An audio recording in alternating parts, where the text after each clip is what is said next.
وَلَقَدْ يَسَّرْنَا الْقُرْآنَ لِلذِّكْرِ فَهَلْ مِن مُّدَّكِرٍ۔ السلام علیکم ورحمۃ اللہ وبرکاتہ۔ الحمد للہ وکفیٰ وسلام علی عبادہ الذین اصطفیٰ۔ اشہد ان لا الہ الا اللہ وحدہ لا شریک لہ واشہد ان محمدا عبدہ ورسولہ صلی اللہ علیہ وآلہ وسلم۔ اللہم صلی علی محمد وعلی آل محمد کما صلیت علی ابراہیم وعلی آل ابراہیم انک حمید مجید۔ اللہم بارک علی محمد وعلی آل محمد کما بارکت علی ابراہیم وعلی آل ابراہیم انک حمید مجید۔ اما بعد فاعوذ باللہ السمیع العلیم من الشیطان الرجیم من ہمزہ ونفخہ ونفثہ۔ بسم اللہ الرحمن الرحیم۔ انا زینا السماء الدنیا بزینۃ الکواکب وحفظا من کل شیطان مارد۔ بے شک ہم نے مزین کیا آسمان دنیا کو ستاروں کے ذریعے سے، ستاروں کی زینت سے، وحفظا من کل شیطان مارد، اور اس کو حفاظت کے لیے بنایا، حفاظت کے طور پر ہر سرکش شیطان سے۔ آیت نمبر 7 سورہ صافات، یہاں سے آج کے سبق کا آغاز اللہ کی توفیق سے ہو رہا ہے۔ اور یہ جو ابتدائی آیات ہیں اس میں اللہ کریم نے اپنی عمومی مخلوقات کے حوالے سے بات کی ہے، اور بنیادی عقائد جو ہے اہل ایمان کے، ان کے حوالے سے بات کی ہے، لیکن خاص طور پر جو فرشتے ان کا تذکرہ کیا ہے ابتدا میں، کہ جو فرشتے ہیں یہ اللہ کی صف بستہ مخلوق ہیں، اللہ کے صف بستہ خادم ہیں۔ ان کے کچھ کام ہیں، اور وہ ان کاموں میں سے ایک کام یہ ہے کہ وہ اللہ کے حکم کی بجا آوری کریں، اور ہمیشہ وہ اللہ کے حکم کے لیے والصافات صفا، صف باندھے کھڑے رہتے ہیں، فالزاجرات زجرا۔ پھر قسم ہے، یعنی اللہ تعالیٰ نے یہ قسم اٹھائی ہے، اور قسم اٹھانے کا مطلب یہ ہوتا ہے کہ شکوک و شبہات دور کیے جائیں۔ فالزاجرات زجرا، پھر وہ جو جھڑک کر ڈانٹنے والے ہیں ان کی قسم ہے۔ فالتالیات ذکرا، پھر اس نصیحت کو یعنی قرآن کو تلاوت کرنے والوں کی قسم ہے۔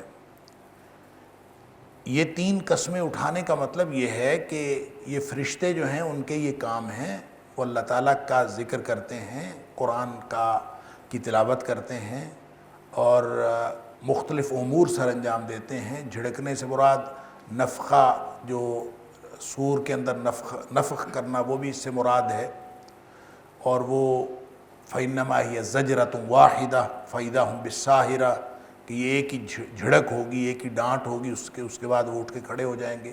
تو وہ بھی اللہ تعالیٰ فرشتوں کے ذریعے سے کرواتا ہے۔ یا پھر یہ جو رعد کی آواز ہوتی ہے، یہ بجلی کے کڑکنے کی آواز جس کو ہم کہتے ہیں، یہ بھی بادلوں کو ہانکنے کا کام جو ہے یہ بھی فرشتے کرتے ہیں۔ تو یہ گویا فرشتوں کے فرائض میں سے ایک بات بتائی کہ تدبیر کائنات جو ہے وہ اس کے ذریعے سے ہوتی ہے، لہٰذا یہ اللہ کے شریک ہرگز نہیں ہے، یہ تو اللہ کے خادم ہیں، تو ان کو اللہ کا شریک بنانا یہ عقیدہ بنیادی طور پر ہی غلط ہے۔ ان الہکم لواحد، تمہارا جو الہ ہے وہ تو ایک ہے، تو اللہ کی الوہیت کے اندر کوئی چیز شریک نہیں ہے، لہٰذا ابتدا میں ہی الوہیت ملائکہ کی نفی کر دی۔ میں نے گزشتہ درس میں عرض کیا تھا کہ سورہ صافات میں مشرکین کے شرک کا تذکرہ مختلف جگہوں پہ قرآن حکیم میں، جو مکی صورتیں ہیں خاص طور پر، ان کے اندر جا بجا آیا ہے، لیکن یہاں پہ ایک خاص قسم کا شرک ہے جس کا ذکر اللہ کریم نے فرمایا ہے، اور اس کا ذکر آگے جا کے آیت نمبر 149 سے 166 تک میں دوبارہ آئے گا، کہ فرشتوں کو اللہ کی بیٹیاں قرار دیتے تھے، اور اس کو بیٹیاں قرار دینے کی ایک تفصیل بھی انہوں نے بتائی، اور یہ ہرزہ سرائی کرتے تھے اور یہ ان کا کفر جو ہے اور ان کا شرک اللہ کریم نے بیان کیا ہے کہ وہ کہتے تھے کہ اللہ کی رشتہ داری ہوئی ہے جنوں کے ساتھ، اور جنوں کے ساتھ اللہ کا رشتہ ہوا، اس میں سے جو اولاد پیدا ہوئی ہے وہ فرشتے ہیں، لہٰذا وہ اللہ کی بیٹیاں ہیں۔ اس طرح وہ اللہ کی بیٹیاں قرار دیتے تھے اور اللہ کی الوہیت میں شریک بھی قرار دیتے تھے۔ تو ہر قسم کے شرک کا رد کیا گیا ہے، اور یہاں اس خاص قسم کے شرک کا اور الوہیت ملائکہ کی نفی کر کے رب السماوات والارض وما بینہما ورب المشارق، پھر اللہ کی کچھ صفات بیان کی گئی ہیں، اور پھر اللہ فرماتا ہے کہ یہ جو آسمان دنیا ہے، انا زینا السماء الدنیا بزینۃ الکواکب، یہ جو آسمان دنیا ہے اس کو ہم نے آرائش دی ہے، اس کو ہم نے خوبصورت بنایا ہے، زینت عطا کی ہے ستاروں کے ذریعے سے۔ دنیا جو ہے ادنا کی مؤنث ہے، جس کا مطلب ہوتا ہے قریب والی، یعنی بالکل یہ قریب والا جو آسمان تمہیں نظر آتا ہے اس میں تمہیں ستارے نظر آتے ہیں، اور ستارے جو ہیں وہ آسمان کی زینت ہیں، اور اس میں بہت خوبصورتی ہے۔ ایک تو ان کا کام یہ ہے ستاروں کا کہ ان کو آسمان کی زینت بنایا ہے، آسمان دنیا کی، وَحِفْظًا مِّن كُلِّ شَيْطَانٍ مَارِدٍ، اور دوسرا کام ان ستاروں کا یہ ہے کہ یہ ہر قسم کے سرکش شیطان جو ہے اس سے حفاظت کا ذریعہ، سرکش شیطان سے حفاظت کا ذریعہ، اس کا آگے تفصیل بھی ہے کہ کس طرح سے اس کی حفاظت کا ذریعہ ہے، کہ یہ جو شیاطین ہیں، سرکش شیاطین، یہ جا کے کان لگا کے سنتے ہیں، آسمانوں کی باتیں سننے کی کوشش کرتے ہیں۔ آگے ذکر ہے لا يسمعون الى الملأ الاعلى ويقذفون من كل جانب، کہ یہ سن نہیں سکتے، جا کے ملأ اعلیٰ کی باتیں سنتے ہیں، سننے کی کوشش کرتے ہیں، وہاں جاتے ہیں کان لگاتے ہیں، اور ان کو پھر مار پڑتی ہے۔ اور اس کا ذکر سورہ جن کے اندر بھی ہے، جہاں جنہوں نے کہا کہ ہم اب جاتے ہیں، ہمیں پتہ نہیں چلا کہ آسمانوں پہ، دنیا میں، زمین پہ، ہر جگہ پہ پہرے لگ گئے ہیں، اور یہ پہرے لگنے کا ہمیں سمجھ نہیں آئی کہ کیا ہوا، اور بعد میں پتہ چلا کہ نبی اکرم صلی اللہ علیہ وسلم کی تشریف آوری تھی، اس وجہ سے یہ پہرے لگا دیے گئے۔ تو اب یہ جاتے ہیں تو ان کو کچھ سننے نہیں دیا جاتا۔ تو یہ ایک دوسرا کام ہے، وَحِفْظًا مِّن كُلِّ شَيْطَانٍ مَارِدٍ، جس کو اللہ تعالیٰ نے سورہ ملک کے اندر فرمایا وَلَقَدْ زَيَّنَّا السَّمَاءَ الدُّنْيَا بِمَصَابِيحَ وَجَعَلْنَاهَا رُجُومًا لِلشَّيَاطِينِ، اور اس کو ہم نے آسمانوں کو چراغوں سے جو ہے مزین کیا ہے، لیکن ساتھ فرمایا کہ رجوما للشیاطین، یہ شیاطین کے لیے مار ہے، شیاطین کو مار پڑتی ہے۔ تو یہ دوسرا کام گویا شیاطین، یہ جو ستارے ہیں اس سے ایک کام یہ کہ وہ آسمان دنیا کی زینت ہے، دوسرا کام یہ کہ وہ شیاطین کے پیچھے چلتے ہیں، آگے اس کی تفصیل ہے کہ وہ شیاطین کے لیے مار ہیں، سرکش شیاطین کے لیے مار کا کام کرتے ہیں۔ ایک تیسرا کام اور ہے ستاروں کا، جو اللہ کریم نے سورۃ الانعام کے اندر جس کا ذکر کیا ہے، اور وہ ہے وَهُوَ الَّذِي جَعَلَ لَكُمُ النُّجُومَ لِتَهْتَدُوا بِهَا فِي ظُلُمَاتِ الْبَرِّ وَالْبَحْرِ، خشکی اور تری کی جو تاریکیاں ہیں، یعنی رات کی تاریکیوں میں اللہ نے تمہارے لیے یہ جو ستارے ہیں ان کو رہنمائی کا ذریعہ بنایا۔ آدمی چاہے جنگل میں کہیں ہو، چاہے سمندر میں کہیں پھنسا ہوا ہو، ستاروں کے ذریعے سے رہنمائی لیتا ہے، ستاروں کے ذریعے سے اپنی ڈائریکشن معلوم کر لیتا ہے۔ تو یہ ستاروں کے ذریعے سے رات کی تاریکیوں میں رہنمائی لینا، یہ ایک تیسرا مقصد ہو گیا جو اللہ نے یہ ستارے بنائے ہیں۔ یہ تین مقاصد ہیں جو اللہ کریم نے قرآن حکیم کے اندر ستاروں کی تخلیق کے بیان فرمائے۔ مختلف جگہوں پہ مختلف الفاظ میں اس کے مقاصد بیان ہوئے ہیں، لیکن ہیں یہی تین مقاصد۔ پہلا آسمان دنیا کی زینت، دوسرا مقصد رجوم للشیاطین، یا یہاں پہ فرمایا حفظا من کل شیطان مارد، اور تیسرا مقصد تاریکی کے اندر رہنمائی، تو جیسے سورہ انعام کے اندر اور مختلف جگہوں پہ بیان ہوا ہے۔ تو یہ تین مقاصد کے علاوہ ستاروں کے بارے میں کوئی اور مقصد سمجھنا، یہ بھی ایک شرک کی علامت ہے۔ یعنی ستاروں کو کسی اور مقصد کے لیے اس سمجھنا، اس کو زمین کے واقعات کے ساتھ جوڑ دینا کہ جی فلاں ستارے کی فلاں چال چل رہی ہے، وہ الٹی چال ہے، وہ سیدھی چال ہے، اس کی چال سیدھی ہو تو زمین پہ یہ ہوتا ہے، اس کی چال الٹی ہو تو زمین پہ یہ ہوتا ہے، اور ستاروں کی چال کے ساتھ زمین کے واقعات کو منسلک کر دینا، اور زمین کے واقعات کے بارے میں ستاروں کی چال سے رہنمائی حاصل کرنا، یہ غیر قرآنی اور غیر اسلامی تصور۔ اگر یہ شرک نہ بھی ہو، ویسے تو یہ شرک ہے، کیونکہ نبی پاک صلی اللہ علیہ وسلم نے فرمایا، حدیث کے اندر آتا ہے، ایک رات نبی پاک صلی اللہ علیہ وسلم فجر کے وقت بارش ہوئی، رات کو بارش ہوئی، فجر کے وقت نبی پاک صلی اللہ علیہ وسلم نے فرمایا کہ یہ جو بارش ہوئی ہے، اس بارش کی وجہ سے کچھ لوگ مومن ہو گئے اور کچھ لوگ کافر ہو گئے۔ اللہ اکبر! بارش ہوئی ہے، اور اس بارش ہونے کے بعد نبی پاک صلی اللہ علیہ وسلم فرما رہے ہیں کہ اس کے بارش ہونے کی وجہ سے کچھ لوگ مومن ہو گئے اور کچھ لوگ کافر ہو گئے۔ صحابہ حیران ہو گئے کہ اللہ کے رسول صلی اللہ علیہ وسلم کیسے بارش کی ہونے کی وجہ سے کچھ لوگ مومن ہو گئے اور کچھ لوگ کافر ہو گئے؟ نبی کریم صلی اللہ علیہ وسلم نے فرمایا کہ جس شخص نے یہ کہا مطرنا بفضل اللہ ورحمتہ، ہمارے اوپر یہ جو بارش ہوئی ہے اللہ کے فضل اور اس کی رحمت سے ہوئی ہے، اللہ اکبر، اس نے اللہ کے ساتھ ایمان کا اظہار کیا اور ستاروں کا کفر کیا۔ اس نے اس کو ستاروں کے ساتھ نہیں جوڑا، اس نے ستاروں کا کفر کیا، اللہ کے ساتھ ایمان کا اظہار کیا۔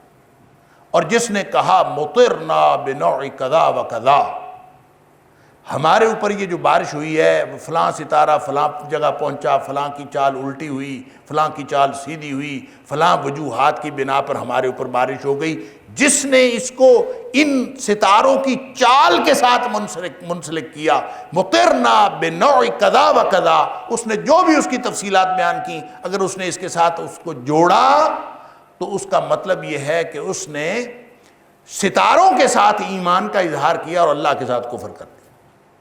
اللہ اکبر! لہٰذا یہ جو تین مقاصد ہیں ستاروں کی تخلیق کے جو اللہ نے قرآن میں بیان فرما دیے، اس کے علاوہ اگر کسی مقصد کو بیان کیا جائے کسی بھی حوالے سے، اس کو کوئی اپنا کوئی ذاتی حوالہ کہہ دیں، کوئی اپنا ذوقی حوالہ کہہ دیں، کوئی سائنسی حوالہ کہہ دیں، کوئی روحانی حوالہ کہہ دیں، کوئی طلسماتی حوالہ کہہ دیں، کسی بھی حوالے سے کوئی چیز کہی جائے، اور جو چیز ان تین مقاصد کے علاوہ ہے، اگر وہ کفر نہیں تو کم از کم یہ ہے کہ وہ غیر اسلامی اور غیر شرعی ہے، غیر قرآنی تصور، کم از کم یہ بات۔ اور اگر انسان دنیا کے واقعات کو ان کے ساتھ جوڑتا ہے کہ فلاں ستارہ جو ہے وہ فلاں جگہ پہ الٹی چال چل رہا ہے، تمہارے حالات یہ ہوں گے، وہ سیدھی چال چل رہا ہے، تمہارے حالات یہ ہوں گے، اس کی چال کے ساتھ دنیا کے حالات بدل رہے ہیں، ملک کے حالات بدل رہے ہیں، فلاں فرد کے حالات بدل رہے ہیں، اگر اس کے ساتھ جوڑا ہے، اس سے بڑا کفر اور کیا ہو سکتا؟ اللہ اکبر! یعنی کرتوت انسان کر رہا ہے، اللہ اکبر! یعنی جو کچھ بھی تمہارے اوپر وقوع پذیر ہو رہا ہے، اللہ فرماتا ہے فَبِمَا كَسَبَتْ أَيْدِيكُمْ، یہ تمہارے اپنے کرتوت ہیں، تمہارے اپنے اعمال کی وجہ سے ہو رہا ہے۔ تو اپنے اعمال کو چھوڑ کر اس کو کائنات کی جو اجرام فلکی کی جو حرکت ہے اس کے ساتھ جوڑ دینا، یا کسی بھی چیز کے ساتھ جوڑ دینا، یہ غیر قرآنی اور غیر شرعی تصور ہے۔ اور اس تصور کو آج کل تو اللہ تعالیٰ معاف فرمائے، اتنے لوگ بیٹھے ہوئے ہیں جو آپ کو ستاروں کے ساتھ جوڑ کر آپ کی قسمت کا حال بھی بتا دیتے ہیں، اور اتنے معاملات ہیں جو پوری کی پوری ایسے لگتا ہے کہ پوری زندگی کا نظام جو ہے وہ بس ستارے ہی چلا رہے ہیں۔ ستارہ ادھر ہو جائے تو دنیا ادھر ہو جاتی ہے، ستارہ ادھر ہو جائے تو دنیا ادھر ہو جاتی ہے۔ اللہ نے یہ تین مقاصد بیان کر دیے ہیں، اس کے علاوہ ستاروں کے ساتھ کسی بھی چیز کو جوڑنا اس کا شریعت کے ساتھ اور اسلام کے ساتھ کوئی تعلق نہیں۔ وَلَقَدْ يَسَّرْنَا الْقُرْآنَ لِلذِّكْرِ فَهَلْ مِن مُّدَّكِرٍ وَلَقَدْ يَسَّرْنَا يسرنا القرآن للذكر فهل من مدكر لا يسمعون الى الملأ الاعلى ويقذفون من كل جانب. یہ سننے کی کوشش کرتے ہیں، کان لگا کے سننے کی کوشش کرتے ہیں. لا يسمعون، سن نہیں سکتے، کان لگا کے سن نہیں سکتے. لا يسمعون، جتنی مرضی کوشش کر لیں یہ سن نہیں سکتے. الی الملأ الاعلی، جو اعلیٰ درجے کے فرشتے ہیں نا، ان کی باتیں سننے کی کوشش کرتے ہیں. جا قرآن کہتا ہے یہ نہیں سن سکتے. وَيُقْذَفُونَ مِن كُلِّ جانب، ہر طرف سے ان کو مار پڑتی ہے. وَيُقْذَفُونَ، مارے جاتے ہیں. کس کے ذریعے سے مارے جاتے ہیں؟ جس کو ہم شہاب ثاقب کہتے ہیں، آگے ذکر آ رہا ہے اس کا. کوئی شہابیہ کوئی نہ کوئی پڑ جاتا ہے اس کو اور اس کو مار پڑتی ہے. اور وَيُقْذَفُونَ، شہاب ثاقب کے ذریعے سے مارے جاتے ہیں یا ویسے مارے جاتے ہیں، ان کو مار پڑتی ہے. من کل جانب، ہر طرف سے. لہٰذا یہ جا کے سن نہیں سکتے. اگر یہ صرف خالی اتنی آیت قرآن حکیم کی ہوتی تو اس کا مطلب یہ ہوتا کہ شیاطین آسمان کی باتیں سن سکتے ہی نہیں، امکان ہی کوئی نہیں. لیکن آگے اللہ کریم نے آیت نمبر 10 کے اندر اس کا ایک استثناء ارشاد فرمایا ہے. الا من خطف الخطفة فاتبعه شهاب ثاقب، کہ کوئی بات اچانک اچک کے کوئی لے جاتا، یعنی اس کا استثناء ہے. یعنی عمومی طور پر تو ان کو سننے نہیں دیا جاتا اور یہ سن نہیں سکتے، ان کے پاس صلاحیت نہیں ہے یہاں پہ، یا پہرا اتنا سخت ہے کہ یہ نہیں سن سکتے. اور ہر طرف سے ان کو مار پڑتی ہے. دحوراً، وہ مار کیوں پڑتی ہے؟ بھگانے کے لیے، دھتکارنے کے لیے، ہٹانے کے لیے. دحور کا مطلب ہوتا ہے، داہر یدحر کا مطلب ہوتا ہے ہٹانا، دھتکارنا اور بھگانا، شکست دینا، یہ سارے اس کے معنی. جیسے اللہ کریم نے ابلیس کے لیے کہا مذعوما مدحورا، کہ تو دفع ہو جا، ذلیل اور دھتکارا ہوا بن کے. دحورا، تو دحور کا مطلب بھگانے کے لیے، ذلیل کر کے ان کو بھگایا جاتا، وہاں سے دفع کیا جاتا. وَلَهُمْ عَذَابٌ وَاصِبٌ، اور ان کے لیے ایک چمٹنے والا عذاب ہے. چمٹنے والا عذاب کے دو معنی ہیں. ایک معنی تو یہ ہے کہ وہ جو شہاب ثاقب اس کے پیچھے لگتا ہے نا، وہ اس کو چھوڑتا نہیں ہے، وہ چپک ہی جاتا ہے اس کے ساتھ، اور جب تک اس کو جلا کے نہیں چھوڑتا وہ اس وقت تک اس کو چھوڑتا نہیں ہے. تو وہ چپکنے والا، چمٹنے والا عذاب ہے. اس کا ایک معنی تو یہ ہے. لیکن دوسرا معنی واصب کا معنی ہوتا ہے ایسا چمٹنے والا عذاب جو ہٹے نہ. تو اس کا مطلب ہے اس سے مراد دائمی عذاب ہے، کہ ان کے لیے دائمی عذاب ہے.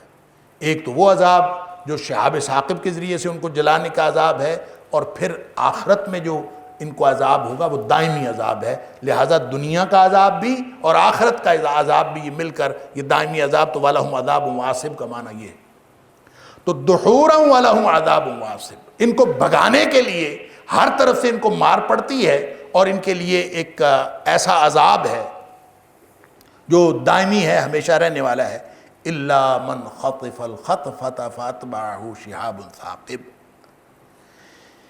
سوائے اس کے کہ جو اچانک اچک کر لے جائے. اس کا مطلب ہے کچھ نہ کچھ بات یہ سن لیتے ہیں، بعض اوقات سنگن لے لیتے ہیں. کوئی بات اچانک کان پڑ جاتی ہے اور پھر یہ بھاگتا ہے وہاں سے.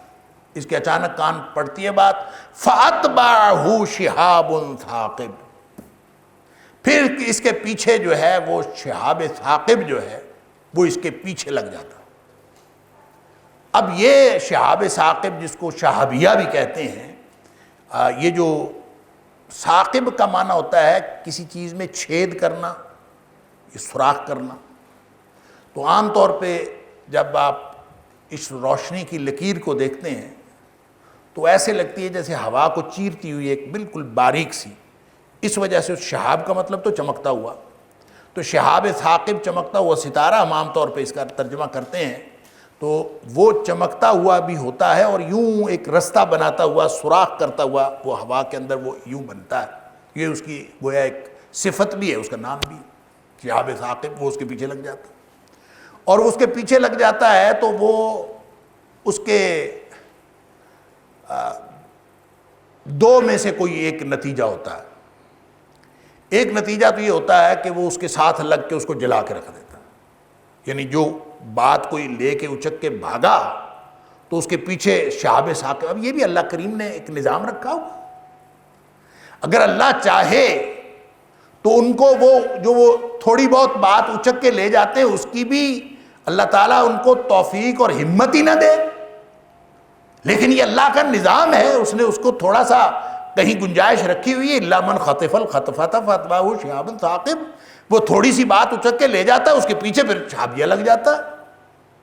پھر اس کا یہ بھی ہوتا ہے کہ وہ شہاب ثاقب جو ہے اس کو جلا کے راکھ کر دیتا، جہاں راستے میں کہیں پکڑ کے جو ہی وہ اس کو پہنچتا ہے اس کو جلا کے راکھ۔ دوسرا نتیجہ اس کا یہ نکلتا ہے کہ وہ اس کو پیچھے تو لگتا ہے لیکن یہ بچ کے نکل جاتا ہے، یعنی یہ بھی اللہ نے نظام رکھا ہوا ہے۔ اللہ چاہے تو وہ بالکل فول پروف ہو، اس میں سے نکلنے کا امکان ہی نہ ہو، لیکن اللہ تعالیٰ نے یہ بھی ایک نظام امتحان کے لیے رکھا کہ وہ جو پھر تھوڑی بہت بات اس نے ذرہ سی یا کوئی بھی بات سنی ہوتی ہے، ایک وہ آ کے وہ اپنے دوستوں کو بتاتا ہے، وہ جو قرآن نے کہا ان الشیاطین لیوحون الی اولیائہم، وہ پھر آ کے اپنے دوستوں کو کوئی وہ بات بتا دیتا ہے، وہ جو دنیا میں کاہن ہیں حساب دان، ان کے پاس وہ بات آ جاتی ہے۔ اللہ اکبر، وہ جو ایک آدھ بات اس کو ملی، نبی اکرم صلی اللہ علیہ وسلم نے فرمایا وہ پھر اس میں 100 جھوٹ ملا کے لوگوں کو بتاتا، یعنی ایک آدھ بات تھوڑی سی مل گئی، باقی اس نے 100 جھوٹ ساتھ ملائے اور وہ لوگوں کے لیے گمراہی کا باعث بنتا ہے۔ یہ بھی ایک امتحان ہے۔ یہی وجہ ہے کہ نبی کریم صلی اللہ علیہ وسلم کے دور میں جب قرآن نازل ہو رہا تھا تو اس دور میں کاہنوں کے بارے میں یہ عقیدہ رکھا جاتا تھا کہ یہ غیب جانتے ہیں اور دلوں کا حال بھی جانتے ہیں، یہ ان کے بارے میں عقیدہ تھا۔ ان کو عراف کہا جاتا تھا، یہ جاننے والے ہیں، کاہن جو ہے عراف ہے، جاننے والے۔ تو اس طرح کے جو بد عقیدگی کے دور میں اس طرح کے لوگوں کا کاروبار بہت پھیلتا ہے۔ تو آج کے دور میں بھی ایسے بہت سارے لوگ موجود ہیں جو اس بات کا دعویٰ کرتے ہیں کہ آپ کو ہم جو ہے وہ ساری زندگی کا ذائچہ بنا کے دے دیتے ہیں، پوری زندگی کا آپ کو حساب لگا کے بتا دیتے ہیں، اور ہر چیز جو ہے وہ بتا کے آپ کے سامنے رکھ دیں گے۔ تو وہ بیٹھے یہ کاروبار کر رہے ہوتے ہیں اور ذائچہ بنانے کے چند روپے وصول کرتے ہیں، وہ لوگوں کے کاروبار میں اضافہ کرتے ہیں چند روپے لے کر، اصل میں وہ بیچارے اپنا کاروبار کر رہے ہوتے ہیں، لوگوں کی سمجھ میں بات نہیں آتی۔ یوں اللہ کریم نے یہ ایک نظام امتحان کی ایک شکل بنائی ہے کہ یہ جو تھوڑی بہت بات وہ سن کے آ جاتے ہیں، الا من خطف الخطفۃ فاتبعہ شہاب ثاقب، شہاب ثاقب اس کے پیچھے لگتا ہے۔ یہ نظام ہے اللہ کا، اور یہ اللہ تعالیٰ نے شہاب ثاقب کا جو ستاروں کے ذریعے سے جو سسٹم بنا ہوا ہے اس کی اللہ کریم نے تفصیل بتا دی۔ البتہ یہ بات مفسرین کے ہاں اختلاف کا باعث ہے، اور خاص طور پہ جو متقدمین مفسرین ہیں وہ بھی اس بات کے اوپر بحث کرتے رہے ہیں کہ شہاب ثاقب جو ہے وہ خود ستارہ ہے یا ستارے کے علاوہ کوئی اور چیز ہے، یعنی خود ستارہ جو ہے وہ بن جاتا ہے، وہ پیچھے بھاگ کھڑا ہوتا ہے اس کے پیچھے، یا ستاروں کے ساتھ ملی ہوئی کوئی اور چیز ہے جو شہاب ثاقب بن کے ان کے پیچھے دوڑتی ہے۔ تو شہاب ثاقب اصل میں ہے کیا؟ یعنی شہابیہ خود ستارہ ہے یا اس کے علاوہ؟ کیونکہ قرآن نے یہ نہیں کہا کہ یہ جو شہاب ثاقب اس کے پیچھے لگتا ہے یہ ستارہ خود ہوتا ہے، یہ نہیں فرمایا۔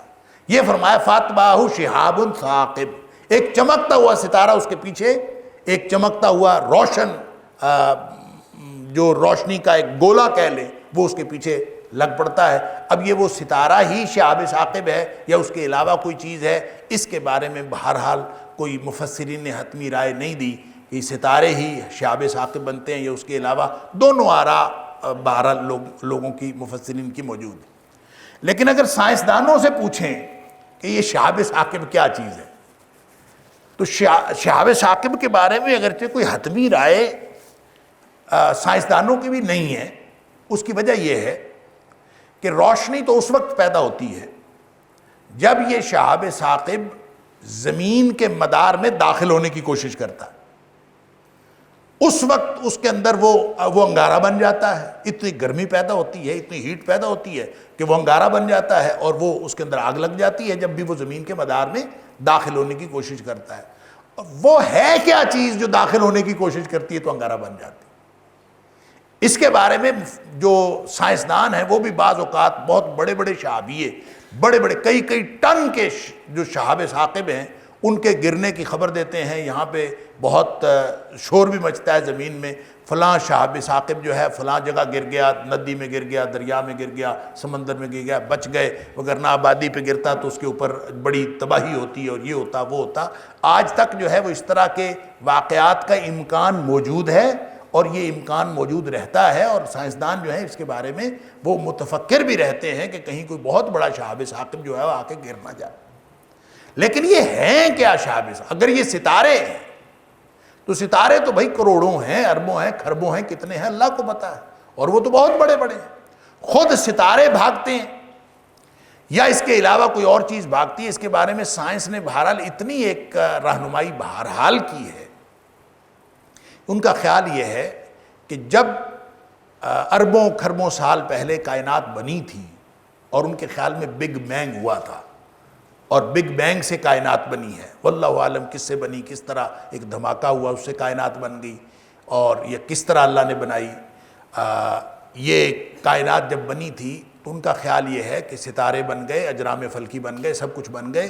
ایک ملبہ ایسا تھا جو ان اجرام فلکی کے علاوہ تھا اور وہ بھی اجرام فلکی کے درمیان ہی گھوم رہا ہے۔ وہ یوں کہہ لیجئے کہ بچا ہوا ملبہ ہے، اور وہ بچا ہوا ملبہ جو ہے وہ بھی کائنات کے اندر اسی طرح گھوم رہا ہے جس طرح باقی ستارے گھوم رہے ہیں۔ اجرام فلکی ہے اس کے اندر وہ بھی ہیں، اور وہ جب کبھی زمین کا رخ کرتے ہیں، یہ سائنسدانوں کی تشریح ہے، وہ جب کبھی زمین کا رخ کرتے ہیں تو زمین کے مدار میں جو ہی داخل ہونے کی کوشش کرتے ہیں تو ان کو آگ لگ جاتی ہے، اور وہ آگ لگتی ہے تو وہ شہاب ثاقب بن جاتا ہے۔ وگرنہ جب وہ زمین کے مدار سے پیچھے ہوتے ہیں تو نہ وہ نظر آتے ہیں، نہ ان کو آگ لگتی، کچھ بھی نہیں ہوتا۔ زمین کے مدار میں داخل ہونے کی کوشش کرتے ہیں تو ایسا۔ تو یہ انٹرپریٹیشن ہے سائنسدانوں کی، اور قرآن کہتا ہے کہ فَأَتْبَعَهُ شِهَابٌ ثَاقِبٌ، یہ اصل میں شیاطین کے پیچھے لگا ہوا شہاب ثاقب ہوتا ہے۔ تو ہو سکتا ہے جس کو بچا ہوا ملبہ قرار دیا جا رہا ہے، اللہ کی اس کائنات میں کوئی چیز جو ہے وہ فضول پیدا نہیں کی گئی، تو وہ ملبہ ہو یا وہ جس بھی طرح کے اجرام فلکی کے علاوہ کوئی ایسے پارٹیکلز ہیں جو چھوٹے بڑے جو ہیں کائنات میں پھر رہے ہیں، وہ اللہ نے بنائے اس لیے تھے، وہی شہاب ثاقب ہیں، اور ان کا مقصد یہی تھا کہ وہ ان کے پیچھے چلیں اور ان کے پیچھے بھاگیں۔ لیکن لگتا یہی ہے، ان دونوں باتوں کو تطبیق دیں تو خود ستارے نہیں بھاگتے، بلکہ یہ ستاروں کے علاوہ ایک اور اینٹیٹی ہے، اور چیز ہے جو اللہ نے بنائی ہے، اور اس کا نام شہاب ثاقب ہے۔ وہ چمکتا ہوا وہ اس کے پیچھے چلتا ہے، اور اگر اس کو سائنس کی ہوئی انٹرپریٹیشن کے ساتھ آپ اس کی مطابقت پیدا کرنے کی کوشش کریں تو بات ٹھیک ہے کہ جب وہ پیچھے بھاگتا ہے زمین کے مدار میں داخل ہوتا ہے تو اس وقت اس کو آگ لگتی ہے، اور یہ ان کا خیال یہ ہے کہ وہ آگ لگتی ہے مدار میں داخل ہونے کی وجہ سے اور وہاں ہواؤں اور گیسز کی وجہ سے۔ لیکن اللہ فرماتا ہے کہ یہ تو ہم نے اس کے پیچھے لگایا ہوا ہے، اور تم سمجھتے ہو کہ گیسز کی وجہ سے یہ لگی ہے، اصل میں وہ بڑے مقصد کی وجہ سے لگی ہے۔ 12 فَاسْتَفْتِهِمْ أَهُمْ أَشَدُّ خَلْقًا أَمَّنْ خَلَقْنَا، پس پوچھو ان سے، کیونکہ بات تو مشرکین کے ساتھ ہو رہی ہے، اور یہ مکی صورت ہے، اور مکی صورتوں میں سے یہ اس دور کی صورت ہے جس کو آپ مکی صورتوں کا تیسرا دور کہہ سکتے ہیں، یعنی ابتدائی دور ہے، پھر درمیانی دور ہے، اور پھر تیسرا دور ہے۔ تیسرے دور تک آپ یوں کہہ لیجئے کہ ان کے دلائل جو ہیں مشرکین کے وہ بھی اسٹیبلش ہو چکے تھے، ان کا شرک بھی اسٹیبلش ہو چکا تھا، اور نبی کریم صلی اللہ علیہ وسلم کی جو مخالفت ہے وہ بھی اسٹیبلش ہو چکی تھی۔ اب ان کے ساتھ جو دلائل کا تبادلہ ہو رہا ہے، اب ان سے پوچھو، فاستفتہم، اب ان سے پوچھو اہم اشد خلقا، یہ چونکہ ایک عمومی بات جو تمام مشرکین کا جو شرک تھا اس کی بنیاد یہ تھی کہ ہم مر گئے، مٹی ہو گئے، دوبارہ ہمیں کسی نے زندہ نہیں کرنا۔ جو باس بعد الموت ہے وہ ان کی سمجھ میں نہیں آتا تھا، لہٰذا یہ ایک بہت بڑا جو خلط مبحث تھا، بہت بڑا مغالطہ تھا ان کا، وہ یہ تھا کہ دوبارہ یہ ایک دفعہ مر کے مٹی ہو گئے تو دوبارہ زندہ کیسے ہوگا، یہ سمجھ نہیں آتی تھی۔ لہذا قرآن میں بار بار جگہ جگہ جو ان کا سوال ہے اَإِذَا مِتْنَا وَكُنَّا تُرَابًا ذَلِكَ رَجْعٌ بَعِيدٌ، مر گئے، مٹی ہو گئے، ہڈیاں بن گئیں، سب ختم ہو گئے، پھر دوبارہ اٹھائے جائیں گے۔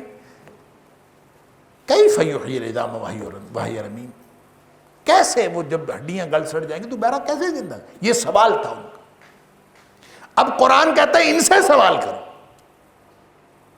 فاستفتہم، ان سے پوچھو، اہم اشد خلقا ام من خلقنا، کیا وہ زیادہ سخت مخلوق ہیں، زیادہ بڑی مخلوق ہیں، یا وہ جو ہم نے پیدا کیا ہے وہ زیادہ بڑی مخلوق؟ یعنی ہم نے کیا پیدا کیا جن کا ذکر یہاں پہ، صف باندھے، جھڑکنے ڈانٹنے والے، قرآن کا ذکر کرنے والے فرشتے، پھر یہ ستارے، پھر شہاب ثاقب، یہ مختلف جو اللہ تعالیٰ نے کائنات کا، پھر رب المشارق جو مشرقوں کا رب ہے، اور پورا جو کائنات کا نظام ہے، پوری کائنات کا ذکر کر کے اللہ فرماتا ہے کہ یہ جو کچھ ہم نے پیدا کیا ہے، یہ ساری کائنات جو ہمیں پیدا کی ہے، ان سے ان کی تخلیق جو ہے کوئی بڑا کام ہے؟ ایک ننھا سا انسان، اللہ، ایک ننھی منی جان، بڑی بڑی، آپ سمندروں کو دیکھیں، آپ پہاڑوں کو دیکھیں، دریاؤں کو دیکھیں، آپ اگر جانوروں میں سے بھی وجود کے اعتبار سے ہاتھی اور اونٹ کو دیکھیں، اس کے مقابلے میں انسان کی کیا حیثیت؟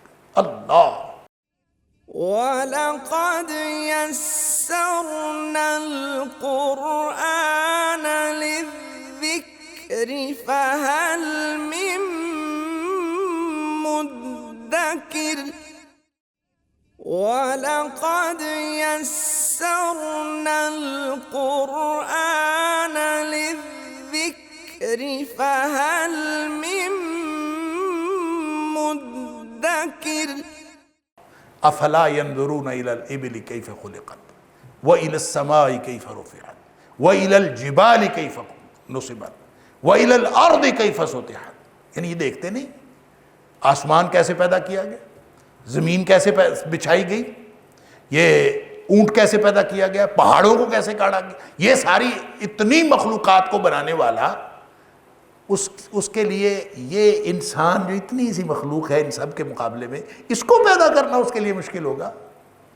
فاستفتہم، ان سے پوچھو، اہم اشد خلقا، کیا یہ زیادہ بڑی مخلوق ہے، ام من خلقنا، یا وہ جو جن کو ہم نے پیدا کر رکھا ہے، کیا وہ بڑی مخلوق ہیں؟ یہ ان دونوں میں سے کون سی بڑی مخلوق ہے، یہ بتاؤ تو صحیح، پوچھو تو صحیح۔ اللہ، جیسے اللہ کریم نے فرمایا لخلق السماوات والارض اکبر من خلق الناس، زمین و آسمان، اس کائنات کا نظام کا بنانا یہ لوگوں کے پیدا کرنے سے زیادہ بڑی بات ہے، ولکن اکثر الناس لا یعلمون، لوگوں کی اکثریت اس بات کو نہیں جانتی۔ اللہ، یا پھر فرمایا وَهُوَ الَّذِي يَبْدَأُ الْخَلْقَ ثُمَّ يُعِيدُهُ وَهُوَ أَهْوَنُ عَلَيْهِ، وہ پیدا بھی کرتا ہے، وہ دوبارہ بھی پیدا کرے گا، اور یہ آسان ہے اس کے لیے، اس میں کوئی مشکل نہیں ہے۔ اللہ، لہٰذا ان سے پوچھو کہ یہ جو اہم اشد خلقا، کیا لوگ یہ جو کفار مکہ ہیں، وہ جو اپنے آپ کو سمجھتے ہیں کہ ہمیں دوبارہ پیدا نہیں کرے گا، تو یہ زیادہ بڑی مخلوق ہے اس مخلوق کے مقابلے میں جو مخلوق اللہ نے پیدا کر رکھی ہے، کیا اس کے مقابلے میں زیادہ بڑی مخلوق ہے؟ اِنَّا خَلَقْنَاهُم مِّن طِينٍ لَازِبٍ، بے شک ہم نے پیدا کیا ہے ان کو ایک چمٹنے والے یا چپکنے والے گارے سے، من طین لازب، وہ گارا جو لیس دار اور چپکنے والا گارا ہے، اس سے ہم نے اس کو پیدا کیا۔ مٹی بھی لیسدار. اس کا مطلب یہ ہے کہ سوال یہ کرتے ہیں نا کہ مر گئے مٹی ہو گئے دوبارہ کیسے پیدا کیے جائیں گے؟ تو اللہ فرماتا ہے تمہیں تو پیدا ہی میں نے مٹی سے کیا ہے. اِنَّا خَلَقْنَاهُم مِّن طِينٍ لَازِبٍ, تمہیں ایک لیسدار گارے سے پیدا کیا ہے. تو مٹی سے پیدا ہونے والا انسان وہ اپنے بارے میں یہ کہتا ہے کہ میں مر کے مٹی ہو گیا تو مجھے دوبارہ کون پیدا کرے گا؟ اس کو اتنی سمجھ نہیں آتی کہ اس کی پہلی تخلیق بھی مٹی سے ہوئی ہے. اِنَّا خَلَقْنَاهُم مِّن طِينٍ لَازِبٍ. اللہ اکبر. بل عجبت ویسخرون, بلکہ اے حبیب صلی اللہ علیہ وسلم آپ ان کی باتوں پہ تعجب کرتے ہیں. یعنی بندہ حیران ہو جاتا ہے کہ یہ کس طرح کی ان کی تھنکنگ کیسی ہے, ان کا ذہن کیسا ہے, ان کا دماغ کیسا ہے, بات کیا کرتے ہیں. وَيَسْخَرُونَ, آپ کو ان کی باتوں پر تعجب ہوتا ہے لیکن یہ مذاق اڑاتے ہیں. بل عجبت یعنی نبی پاک صلی اللہ علیہ وسلم کو خطاب کیا گیا ہے اور ہر اہل ایمان کو خطاب ہے کہ جب آپ اہل کفر کی باتیں سنتے ہیں, مشرکوں کے شرک کی باتیں سنتے ہیں, تو آپ کو بڑا تعجب ہوتا ہے کہ اتنی واضح اور اتنی سیدھی بات ان کی سمجھ میں کیوں نہیں آتی. وَيَسْخَرُونَ, اور وہ لوگ تمسخر اڑاتے ہیں. آپ کو حیرت ہوتی ہے اور وہ لوگ تمسخر اڑاتے ہیں. جیسے اللہ کریم نے سورہ رعد کے اندر فرمایا وَإِن تَعْجَبْ, اے حبیب صلی اللہ علیہ وسلم اگر آپ کو تعجب ہو, فَعَجَبٌ قَوْلُهُمْ, تو ان کا قول, ان کی بات واقعی بڑی عجیب ہے. کون سی بات؟ أَإِذَا كُنَّا تُرَابًا أَإِنَّا لَفِي خَلْقٍ جَدِيدٍ, وہ کہتے ہیں ہم مر کے مٹی ہو گئے تو کیا ہمیں دوبارہ نئی تخلیق دی جائے گی, دوبارہ پیدا کیا جائے گا. یہ بات ان کی واقعی بڑی عجیب ہے. اللہ اکبر. وَإِذَا ذُكِّرُوا لَا يَذْكُرُونَ, جب ان کو نصیحت کی جاتی ہے نصیحت نہیں پکڑتے. عجیب بات ہے نا. یعنی اللہ نے انسان کو دماغ دیا, دل دیا, سوچنے والا اور سمجھنے والی شعور, عقل, اور اللہ کریم نے حیوانات سے اس کو ممتاز کیا اور مشاہدہ کرنے والی آنکھیں دیں, سب کچھ دیا, عقل دی, اور اس کے باوجود یہ نصیحت حاصل نہیں کرتا اور یہ مذاق اڑاتا ہے. تو یہ ہے نا عجیب بات اور یہ تعجب کرنے والی بات. بل عجبت ویسخرون, بلکہ آپ جو ہے وہ تعجب کرتے ہیں, ویسخرون, اور وہ مذاق اڑاتے ہیں. وَإِذَا ذُكِّرُوا لَا يَذْكُرُونَ, جب ان کی نصیحت کی جاتی ہے لا يذکرون, نصیحت نہیں پکڑتے. اللہ. وَإِذَا رَأَوْا آیَةً يَسْتَسْخِرُونَ, اور جب ان کو کوئی معجزہ دکھا دیا جائے, کوئی نشانی ایسی دیکھ لیں, یستسخرون, تو زیادہ, بہت ہی زیادہ مذاق اڑاتے ہیں. یستسخرون کا مطلب ہے بہت ہی زیادہ تمسخر کرتے ہیں. ویسے تو عام طور پہ ہر بات کا, شریعت کی بات کا مذاق اڑاتے ہیں, اور جب کوئی نشانی ہو, کوئی معجزہ ہو, تو معجزے کو دیکھ کر تو ان کو اور زیادہ, آپ کہہ دیں کہ یہ معجزہ ہے, آپ کہہ دیں یہ نشانی ہے. اللہ کے رسول صلی اللہ علیہ وسلم کی طرف کوئی نشانی آئی ہو, یا اس سے ما قبل جتنے انبیاء کے پاس کوئی نشانیاں آتی ہیں, یہ نشانیوں کی بات سنتے ہیں, معجزے کی بات سنتے ہیں, اور زیادہ مذاق اڑا. لو یہ کیسے ہو سکتا ہے؟ آپ کہیں کہ پہاڑ سے اونٹ نہیں نکل, لو پہاڑ سے بھی اونٹ نہیں نکل سکتی یہ بات. آپ کہیں کہ جناب وہ جو سمندر تھا وہ ادھر رک گیا, لو یہ بھی کوئی بات, مذاق اڑاتے. وَإِذَا رَأَوْا آیَةً, جب بھی وہ کوئی نشانی دیکھتے ہیں, یستسخرون, تو وہ بہت زیادہ مذاق اڑاتے ہیں. وَقَالُوا إِنْ هَذَا إِلَّا سِحْرٌ مُبِينٌ, معجزہ دیکھ کر تو ان کو سیدھا سیدھا کہتے جادو ہے. دیکھیں نبی کریم صلی اللہ علیہ وسلم کو جو معجزہ دیا گیا ہے, ویسے تو نبی پاک صلی اللہ علیہ وسلم نے آپ کی حیات طیبہ میں بہت سارے معجزے رونما ہوئے. مثلا یہ کہ تھوڑا سا کھانا جو ہے بہت سارے لوگوں نے کھا لیا, تھوڑا سا دودھ جو ہے وہ بہت سارے لوگوں نے پی لیا.